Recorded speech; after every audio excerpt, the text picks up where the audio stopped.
Mi hermana y yo somos extremadamente unidos.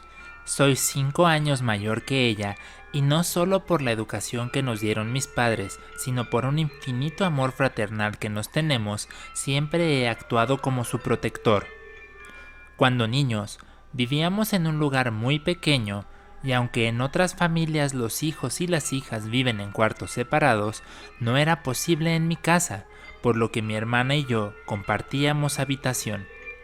Lo hicimos hasta que yo cumplí 15 años y entre mi padre y yo construimos un pequeño cuartito en el que yo estuve hasta que dejé la casa de mis padres. Esto que voy a relatarles ocurrió todavía en la época en la que mi hermana y yo compartíamos la recámara. Debía haber tenido unos 9 años y mi hermana era muy pequeñita. Nuestra habitación tenía 2 camas, una individual y la otra era una cama cuna, misma que usó mi hermana cuando bebé y que al poder adaptarse como cama la siguió usando durante su primera infancia. Ella siempre ha sido una persona tímida y reservada. No es el alma de las fiestas y ha preferido siempre espacios de poco ruido donde se pone a leer o simplemente a pensar. De muy pequeña, era la persona más feliz con algunas cartulinas y crayones, con los cuales solía entretenerse por horas haciendo sus primeros dibujos. Como cualquier niño, las primeras escenas de sus dibujos eran de papá y mamá, de mí, de todos juntos. Mi mamá fue quien notó inicialmente que cuando mi hermana hacía dibujos de la recámara, ponía especial detalle en la parte debajo de su cama, dibujando lo que parecía un rostro con unos ojos muy bien identificados, a pesar de los trazos simples que una niña de 4 años podía hacer. No fue algo que causara alarma al principio. Recuerdo que empezó a ser motivo de plática cuando una de mis tías fue de visita a la casa. Mi mamá y mi tía tomaban un café y platicaban de sus cosas mientras mi hermana dibujaba y yo hacía mi tarea.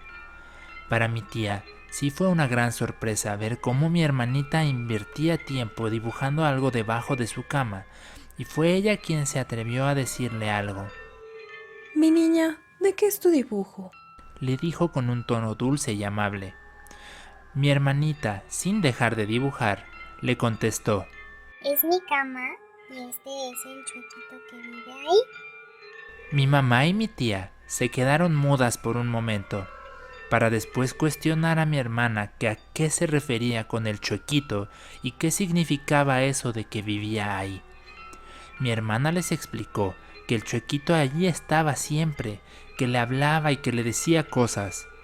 Al preguntarle que si así se llamaba, ella aclaró que no sabía su nombre, pero que le decía chuequito por la postura de su cabeza, como girada para poder mirar desde su lugar por debajo de la cama. Mi mamá y mi tía lo consideraron como algo extraño, pero lo atribuyeron a la imaginación de una niña pequeña y por el momento no discutieron más del tema. Unos días después, yo desperté en la madrugada para ir al baño y noté una escena muy peculiar. Mi hermanita, dormida en el piso, junto al pie de su cama. La desperté y la ayudé a acostarse adecuadamente, y al día siguiente le comenté a mi mamá del incidente.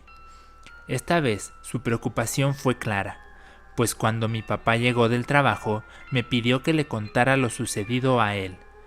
Luego ella le dijo que al preguntarle a mi hermanita que por qué había estado en el piso, la respuesta que recibió de la niña fue: El chuequito me pidió que lo acompañara porque se sentía solo.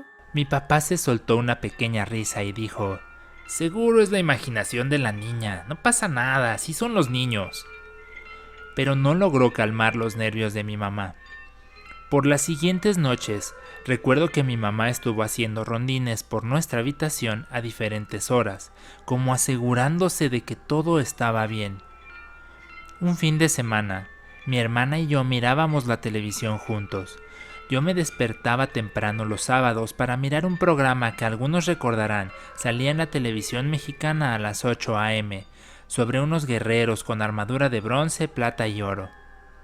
Mi hermanita dibujaba mientras yo veía emocionado lo que sucedía en el episodio de esa mañana. Ella de pronto me hizo el comentario de que al Chuequito no le gustaba que mi mamá estuviera acercándose todo el tiempo al cuarto y que le había pedido que le dijera que ya no lo hiciera. Eso me consternó mucho, y tan pronto terminó mi programa, busqué a mi mamá en la cocina y le comenté el incidente. Mi mamá fue al cuarto y primero intentó que mi hermana le explicara. Cuando mi hermana, ya un poco atemorizada, le dijo que eso había pasado y remató con un Te está escuchando y ya se enojó. cosa que hizo reaccionar a mi madre de forma instintiva y comenzó a insultar al Chuequito, hablando hacia la cama. Le dijo cualquier cantidad de groserías, como siguiendo ese viejo remedio de que insultando a los fantasmas o espíritus, estos se van. Llegada la noche, mi mamá decidió dormir en nuestra habitación. Me pidió mi cama y se acostó ahí con mi hermana, y a mí me pidió usar la cama de ella, pese a que me quedaba algo pequeña. Yo no quería, la verdad sí estaba un poco asustado, pero entre la presión de mi mamá y la idea de proteger a mi hermanita, encontré el valor para hacerlo. Llegada la madrugada, mi mamá despertó y asegura haber escuchado unos rasguños debajo de la cama, y al momento de pararse y acercarse a ella, sintió cómo le tomaron los pies, con gran fuerza, con una mano grande y fría. Lo que a mí me despertó fue el grito de mi madre y el sonido que hizo al caer, para luego ver entrar a mi padre, quien encendió las luces, y luego entre ambos movieron la cama de mi hermana y buscaron por todo el cuarto sin encontrar nada. Al día siguiente, mis padres se deshicieron de la cama de mi hermana, compraron una nueva, y desde entonces nunca más supimos del Chuequito.